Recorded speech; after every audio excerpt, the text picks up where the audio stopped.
Because if you do start to get really uncomfortable and self-conscious on camera, doing a smile where we can actually hear you just like releases all of that anxiety, right? And it feels more real. So that's a pro tip I always say. If you're going to do a big laugh, like I want to hear you. Yeah. And also doing chin and shoulder adjustments. So if I was posing for the camera and the camera right now is my photographer, I'm not just going to be here the entire time. I'm going to be slight shoulders, chin slightly up and down, and to the side. Welcome to Life Changing Money, a podcast all about one of the most taboo topics in the world, money. I'm your host, Barbara Strehan, and we're going behind the scenes on business owners' journeys to money, success, and wealth. Let's get started. Hello, and welcome to another episode of Life Changing Money. I am so excited and honored to have the Kamla-Kay on the show. Hello. I'm excited to be here. So we just wrapped a photo shoot yesterday, and I hired you, and I had never heard of you before, but a posing coach. Yes. And did you find me? Was it just a random search on Instagram, or was it your team? Do you know? I think I found you through someone posted about you. Got it. Okay. And I'm trying to think of what event it was, but you were tagged in an event, and I was like, oh, wow. Yeah. A lot of times people come to me, and I think when people think of posing coach, we also think of it from the fitness space, because there are posing coaches for people who have the fitness, like the bodybuilding competitions. So mine, yes, completely different avenue, all about how to just look amazing on camera for your brand shoots or, even at your events, your vacations, whatever it is. So it is a different niche of it. How did this turn into a business? So quick backstory is I am a professional agency signed model. So I do print work and TV commercials. And once I started booking those kinds of jobs and posting about them on my social media, I was also doing posing tips, like videos letting other women know you can look amazing on camera, even if you're not a model. And so from there, people just started asking me like, hey, do you actually coach? Like, can I actually hire you? And at first it felt a little bit intimidating because I'm like, can I actually do this for someone else? Yeah. But I started just from people that I knew just in everyday life and seeing like the results that they were getting when I would go to events and I would just see a random woman and I'm like, hey, can I adjust you real quick for your photo? And then she would love it. And so that's kind of just the quick story of how it all started. As a little girl, did you just like practice poses? Like, how did you get so good at it? That's a good question, because I was going through, actually on the way here to your shoot, I was going through my camera roll and I needed to delete photos and videos because I had over 24,000 videos and photos in my phone. It was time to let go. And I found a photo. I was in Jamaica, so I'm Jamaican. I was born there, then came here. And I found a photo of the most awkward pose. And I say that because a lot of times people think that I was just naturally like this my whole life, that I was great at posing. So it wasn't that I was terrible, but I certainly wasn't the Kamla-Kay that people assume now or see now. So I would practice like in front of the mirror, for instance, before I would get in the shower, I would just do a few quick poses. And then in college, I started a modeling group. Oh. And so we would do shows like in the community, on the university. And that's kind of just how it started with me just getting better about being on camera and doing my poses. But it wasn't always good at the beginning. I think, what people miss a lot of the times is like the mirror work that you have to do in front of a mirror, because it won't translate onto a camera unless you're really practicing. Exactly. And even in like, I have a posing course, like an online program, and I stress in there, like after we finish each of the lessons, excuse me, I give them the tips of how you have to practice, because if my clients binge watch my videos, they're going to get all the tips, but it's not going to be muscle memory. And it really needs to be muscle memory for you to get it. So I tell people that in order to really get better on camera, that you really have to spend the time with the practicing, because it's muscle memory, right? And that includes practicing in front of the mirror, seeing what your body actually looks like as you're moving, because sometimes what we feel, it feels like it's awkward, and then you see it on camera, you're like, that's amazing. Which at your shoot yesterday, I was like, I feel like I look so silly. Yeah. And then, and that's the thing too. People assume that we're going to look fabulous on camera all the time. And even those Vogue models, when they're on those photo shoots, you see the outtakes, right? And there's going to be the closed eye. There's going to be the awkward hand. But the thing is, we understand how to pull that back and how to get back into the zone to land a decent amount of amazing shots. So I always tell my clients, like, when you're going through your images, don't expect that they're going to all be amazing, and don't think that it's because you did something wrong. Like, that's just natural. But the key is for you to at least get a larger portion of images that you love that maybe you wouldn't have had before had you not learned some of the techniques. Yeah. I want to go deeper into our shoot from yesterday, but first, when you were a little girl, what made you like want to be a model? Tyra Banks. Yeah? Tyra Banks. I loved the show. with Tyra Banks. I remember so I actually still have them. I used to collect magazines whenever Tyra was on the cover. And some of the inside ones as well, but especially like if she was on the cover, I'm like, I have to have that one. And I remember being in college and my roommates played a trick on me. And so we had what was considered like quiet hours that the resident assistants made us all come up with, right? So I came home one day and they said, Kamla, we decided that quiet hours are going to be between X time and whatever time. And that was the time that the Tyra Banks show was on. Aging myself here.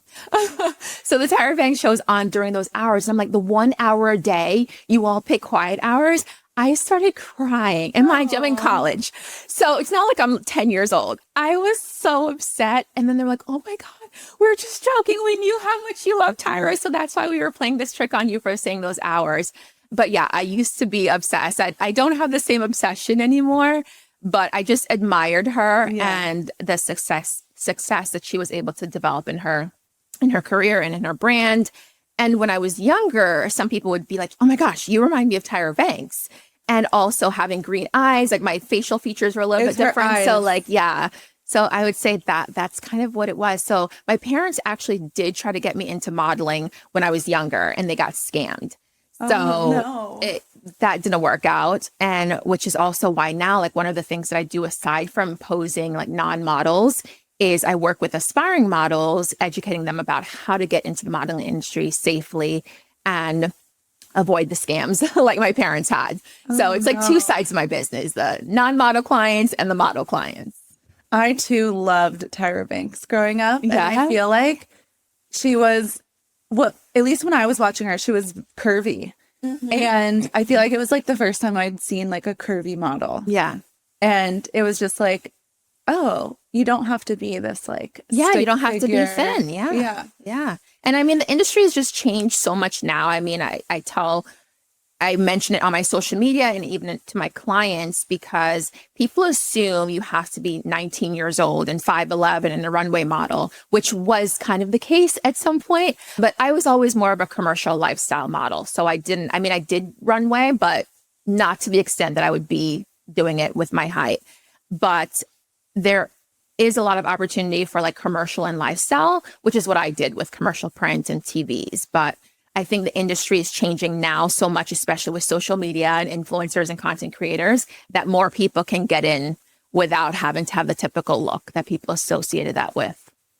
What was like your first gig? Oh my gosh. It was a music video, which after that, I was like, never doing this again. I'm like, this is not my vibe at all. Yeah. But my agency was like, oh, there's this client that would love to have you. And being young and not even realizing enough, and you're just excited for the opportunity, I'm just like, never again. No. Maybe if it's like Beyonce or something. Yeah. You know, because it's just a different vibe altogether. But no, don't call me for a music video.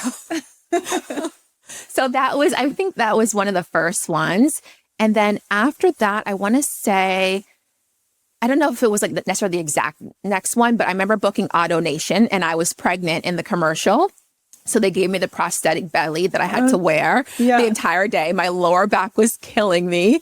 And another one that I did was Bahamas tourism. Cool. Yeah, I was at the Atlantis Hotel and the whole 9 yards. And really quickly, I had to swim with sharks for that job. What? actually swim with sharks. So that's one of the I guess attractions that they have at the Atlantis Hotel. Okay. And I don't know if they still do, but at the time they did. And yeah, so we actually had to get in the water. It was freezing and swim with sharks. Nothing, no cage around us. And at first I was just like, I don't know. Y'all didn't tell me I was going to have to do this when I came here. But it turned out, even though the water was cold, yes, we had on wetsuits, but they were the shorts ones. Like, we weren't doing much. But it was a really good experience. I don't think I'll do it again. It's on my adventure list. But it was fun. To swim with sharks. Yeah. And it's different because I feel like, yes, it's sharks. How can you be controlled with sharks when there's no cage? But it's not like out in the ocean, the open ocean. So I just felt a little safer having all the guides around you. And then you're like being filmed and you're like, yeah, don't you're look being scared. filmed. Don't look scared. And then you have to monitor your breathing because naturally, you're just higher energy and anxiety. And I kept having to tap them. I was like, tapping because they teach like sign language terms for what you need to do. So I was like, I think my oxygen is going low. And he would come over and he's like, just breathe with like thumbs up. I'm like, okay, deep breaths. Wow. Yeah, it was a lot, but it was a good opportunity. Yeah. I think the modeling industry gets like a bad reputation for models being like rude and catty or like never eating. And are you like still seeing all of that in the modeling industry, or has it kind of shifted? That's a great question. So going back to what I mentioned, I do more commercial and lifestyle versus fashion. So definitely I would say in the fashion space, that has historically been the case. And of course, it still happens a lot now. Commercial and lifestyle, yes, there's people are people. Anywhere you go, there's going to be humans, right? So they're going to have their personalities and it's just whatever your character is. But I feel like with commercial and lifestyle, people are just seem to be naturally more kind and more welcoming in the space. Whereas fashion, the ladies, they're vibing for like the Dior campaign or the Dior runway show, and they go to an audition for runway and there's 500 of them there and only 10 of them are getting selected, right? Yeah. So it's like they just see everyone as a competition. And yes, it's the same with commercial lifestyle. Like when I go to a commercial audition, there may be 100 people auditioning and they're picking 2 people, right? So it's relative. I do find that the people I've been surrounded by have been people that have been a lot more personable. Now, I will say, going back to the fashion space, when I did do runway, sometimes like in Miami, which is a whole different ball game than like Paris and all that. But for the fashion shows like Swim Week, for instance, Miami Fashion Week there, I did remember when I first started modeling, that's when I first did runway. And I did notice the ladies there were a little bit cattier or like very cliquish. Yeah. And that's just not my personality. So I was just like, this isn't for me. So you start modeling and you're amazing at posing, and you did that in college as well. When were you like, I'm going to start a business teaching people how to pose? It was around, so what are we now? I don't remember the exact year that I got my EIN. It was before COVID. I feel like everything references like pre-COVID, after COVID. For real. So I did my EIN, all of that stuff, and before then. And I remember setting up like the website, doing Wix. And so backstory is I have a master's degree in business and advertising. So with that, I worked full time at an advertising agency prior to getting into modeling. So I had a background of a little bit of creativity and design and seeing how all of that looked for a campaign. So I taught myself how to build my website, not with coding, but being able to create my entire website on my own on Wix. And I just started kind of like putting little things together, I think, what was it, Acuity for the calendar for people to be able to book me that way.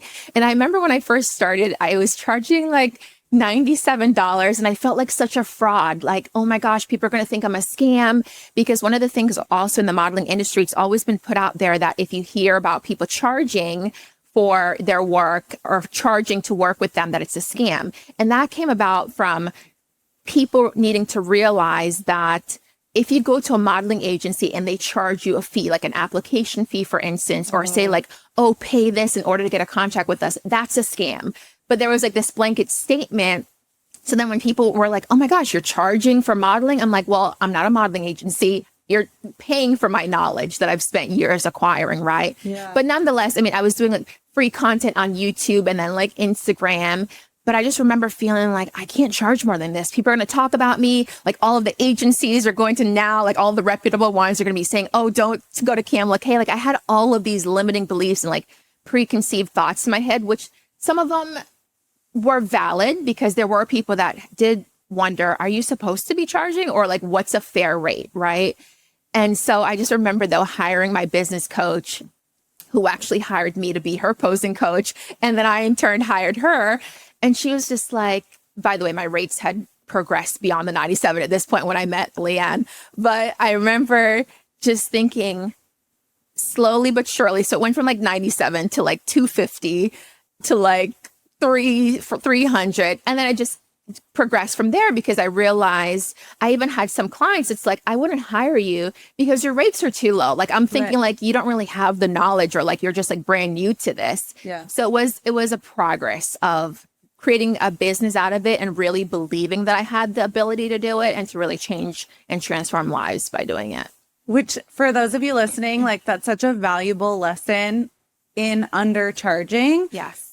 When I see, and you said it too, but when I see someone and I'm like, oh, I would love to have like that type of person help me in my business. And then I see their pricing and I'm like, $497, they must not be very good. Yeah. Like they're probably too new or inexperienced or something. And so there is value in charging the right amount, but you do have to like get over the mindset of, am I worth it? Are people going to pay for it? Are they going to think like, what are they going to think? And that was a good point that you came back to really speaking on that because people often ask like, well, what's a valid price? How do you know what is a good price, right? And there's no really set answer on that. But what I will say is obviously doing the research to maybe see what the market is looking like. But at the same time, there are coaches, for instance, that they'll teach on the same exact thing. And one coach charges $3,000 and another one charges 10, right? And it's sometimes based on how much experience you have, how much of a transformation you can quickly get a client, right? Yeah. But yeah, I felt like it was just like so relative, which was why I was also struggling with, is it too low or is it too high? But then you get to a point where in your gut, you realize, okay, this is worth it because it's not like, even for what I do as a posing coach, it's not just for that day where I'm coaching my clients. It's like, those are the images that you can use for the next 3 months, 6 months, 1 year. Like how much money are those images going to potentially create for your company based on all the marketing that you do with that content? So great example is like, I've had people that say, oh my gosh, your rate to work with you for like a VIP day is way too expensive. And then other people are like, oh, that's it. Like I've had people tell me that I need to raise my rates from what they currently are now. So yeah. But it does have to be a number that you can get behind because if your like whole body and soul doesn't believe in that number, like the transactions won't happen. So like I always say, entrepreneurship is really just a self-development journey. And in that self-development journey, like you really have to know your worth. And in doing the work, you will inevitably charge more for it. Yeah. And I know I keep harping on this point, but I think something else with it too is there's also transformation in just the transaction.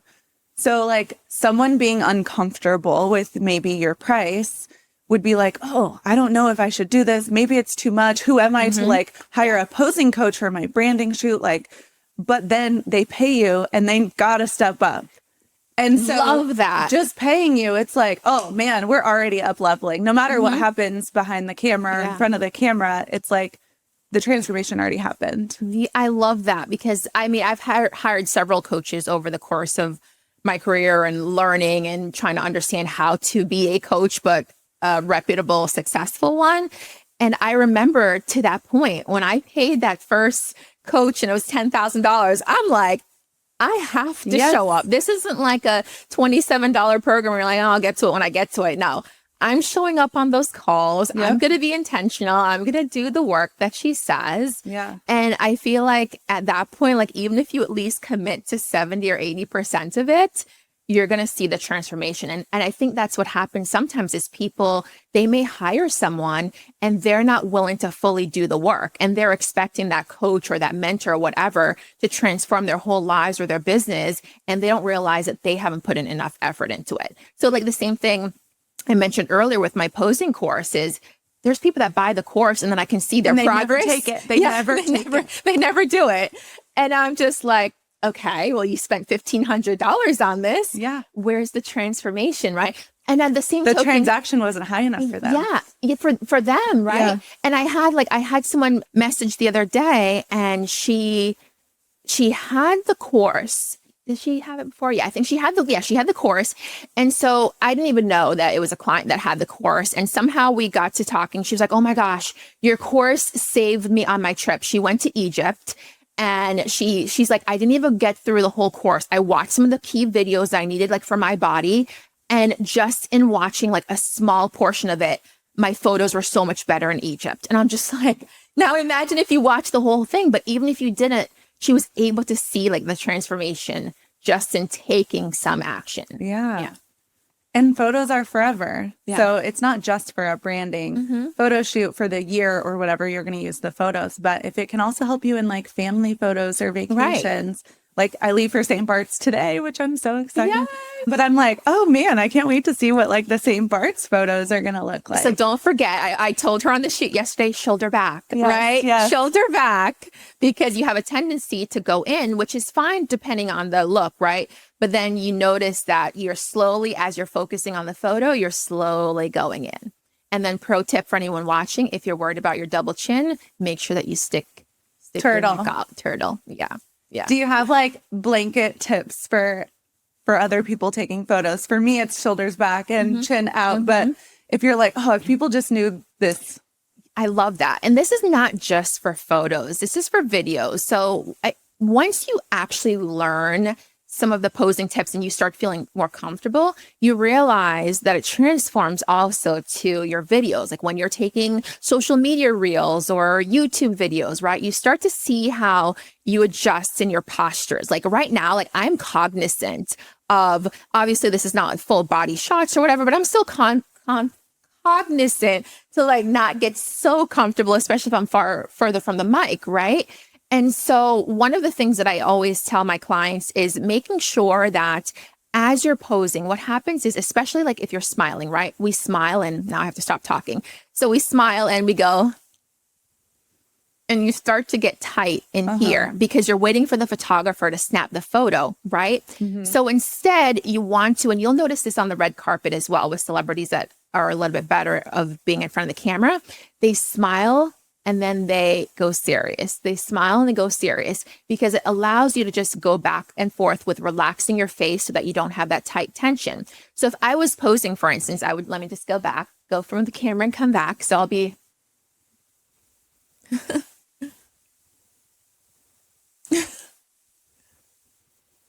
I adjust, but I wouldn't be here the whole time as I'm moving my chin because you're going to get stiff, right? That's when it looks like a fake smile. Yes. And also, one of the things that I realized was actually valuable was photographers pointed it out to me, but I was just doing me, was when I smile, I tend to make a noise. Like you actually like hear me. Yeah. Because if you do start to get really uncomfortable and self-conscious on camera, doing a smile where we can actually hear you just like releases all of that anxiety, right? And it feels more real. So that's a pro tip I always say. If you're going to do a big laugh, like I want to hear you. Yeah. And also doing chin and shoulder adjustments. So if I was posing for the camera and the camera right now is my photographer, I'm not just going to be here the entire time. I'm going to be slight shoulders, chin slightly up and down, and to the side, right? So as the photographer is snapping, and you'll see, again, going back to like the red carpet, or if you watch models, we're always doing a slight chin adjustment. And it's not dramatic. We're not here and then we go. Yeah, you were right? very slow with it. It's very slow because there's going to be a point where in between either here or here, there's going to be the money shot. But maybe you did this the entire time and you're waiting for the photographer to snap the photo and you're like, did they get it? Did they get it? And they've gotten 10 photos of you in this same exact position. where if you had adjusted here and maybe here and maybe here, now that's 4 or 5 different photos. And within there, you're like, I love my chin. That's the shot, you know? So that's why yesterday I kept having you do slight movements where I'd be like, okay, shoulders back, or bring your chin up and down. So yesterday we didn't have the chance, like you didn't watch the course before, right? You didn't have a one-on-one session with me before the shoot, like that sometimes I do with my clients, right? So in those brand shoot moments, like I'm fully making sure like you're being guided throughout the whole thing. And then eventually you'll see, like sometimes, for instance, when I coach my clients outside of a shoot, there's not 15 people around like it was yesterday, right? So you're able to pick up more of the tips because you're not as focused around everyone and everything. And there's not the time crunch anxiety that you tend to have with brand shoots. But I would just say the key tips is making sure that instead of smiling the whole time, going back and forth, and instead of saying cheese, say money. Because money, I like money. Like money, yeah. So when you said it, it just lights you up, and it doesn't cheese. When you say cheese, naturally your mouth freezes open. When you say money, your mouth closes and opens. So it's that technique of making it not so rigid in your face. And then so shoulders, chin up and down to the sides, and then money. Those were quick ones. Money. Yes, I love this. Something I was talking last night after the photo shoot wrapped, and I was getting a massage actually, and I was getting a massage, and Whitney was right next to me, which might sound awkward, but you know, we're really close. Like, we're good friends. So I'm like laying on the massage table, and I'm like, Whitney, and she's like, yeah. I'm like, isn't it crazy? Like, if I looked back on brand shoots from 5 years ago, like I probably do 1 or 2 a year, and if I looked back on those 10 different shoots we've done, they've all evolved. And I feel like yesterday was finally the shoot like I've always wanted. And like, that's what I wanted my photos to look like 10 shoots ago. But like, people have to do the 10 shoots in order to get to that moment. But they so often do one and they're like, that's not what I wanted. So I'm just not going to keep doing it. But I'm like, damn, we all got to go through that process. I don't know why it was like such a realization. And I was like, oh, they were all meant for a reason. Yeah, for sure. And one of the good things also is when you're starting out too, and when you're doing brand shoots, and as social media changes and there's so many things to keep up with, sometimes it may take the 10 shoots. Sometimes it may just take 2 or 3, right? Because you see now what everyone else is doing and you see the options that are out there, and you're like, okay, well, maybe the first time I had a great stylist, but I didn't like my makeup artist. Maybe there was like one thing missing, right? But now, like, you're like, okay, I have the full package. We had a shoot with a hair scenario, and I was crying on set, and it was terrible. But there's nothing we could do about it. Right. So it's like maybe like had all of those pieces, you knew all of the entire team that you wanted. Also, maybe if you were a little bit more confident that time, maybe you could have been fully confident then, but all of those other pieces didn't line up. So it just depends. Like, I mean, I have clients who it's the 10th shoot, right? And they're working with me now. They're like, this is it. Yeah. But sometimes it's their 3rd shoot and I meet them. They're like, this is it, right? So I think everyone's going to have a different experience of how long it takes them, but it could take 10, it could take 2. Yeah. Yeah. Well, we hope to have you in front of our amazing, successful women in the upcoming retreats and events we have. Yes. But where can everyone find your course in the meantime? Yes. So if you go to Kamla-Kay.com, so Kamlakay,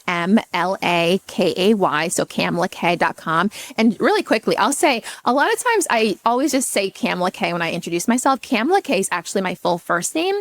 People assume that Kay is my last name. I get that a lot. So my full name is Kamla-Kay Mackenzie Napier.